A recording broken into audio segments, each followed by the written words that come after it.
Hi everyone, welcome back to Toronto Money Basics with me, Pam. Today we're talking about something that sounds small but can make a massive difference for your family, beneficiary designations.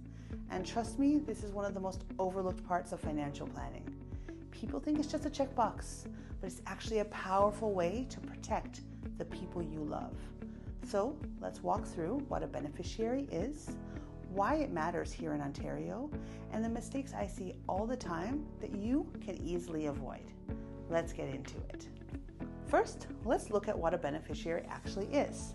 A beneficiary is simply the person or people who receive the money from certain accounts or policies when you pass away.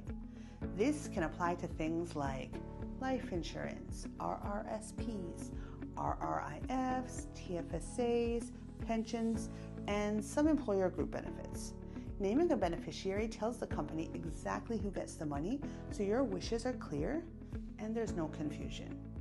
So why does it matter, especially here in Ontario, whether you name a beneficiary? Here's the part most people don't realize. If you don't name a beneficiary, the money usually goes into your estate. Now, why does that matter? Because when money goes through your estate, there can be delays. It may be subject to probate fees, which are called estate administration tax here in Ontario, and your family may have to wait months before anything is released. But when you name a beneficiary correctly, money often bypasses the estate completely and goes straight to the person you choose. Faster, smoother, and with fewer complications.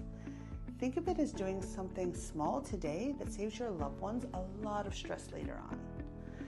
Now, let's talk about the big mistakes people can make, because these are real situations I see constantly. Mistake number one, not naming anyone at all.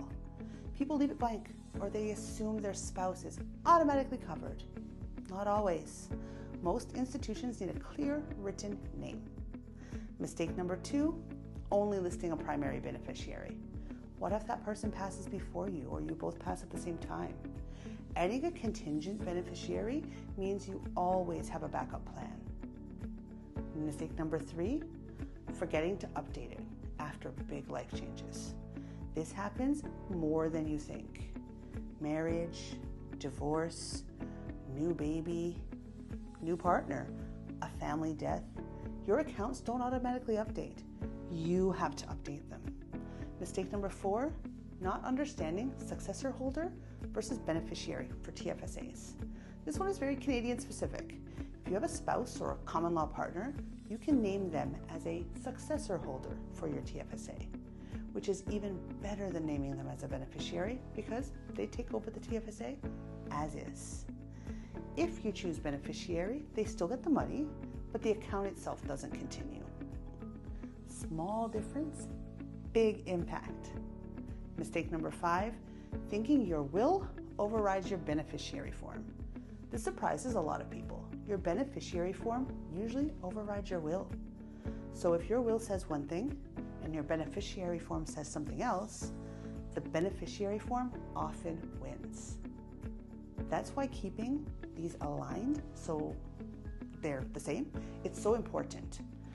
Let's look at how to check and update your beneficiaries. The good news, this part's simple.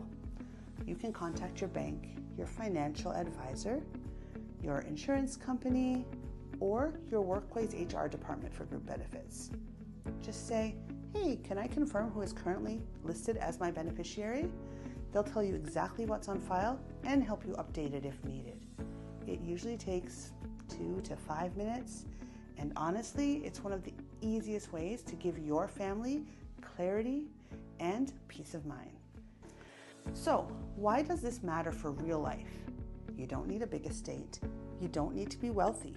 You don't need to have everything figured out.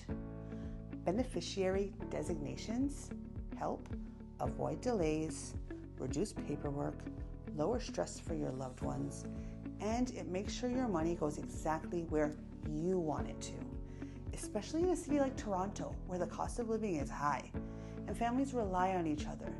This is one of the simplest steps you can take to protect the people you care about. Let's quickly recap the key points. A beneficiary is the person who receives money from certain accounts. If you don't name one, money may go through your estate. That can mean delays and probate fees in Ontario. Common mistakes include leaving it blank, not updating it, or forgetting backup beneficiaries. TFSAs have a special option called a successor holder for spouses. Checking and updating your designations take just a few minutes. Again, small steps, big impacts. After watching, here's our question of the day. Do you feel confident that your beneficiary designations are up to date? Or is this something you're planning to double check? Tell me below. I'd love hearing your experiences, and who knows, maybe it'll come into a next video. Make sure to like and subscribe for more Toronto-friendly conversations about money. Thanks for watching.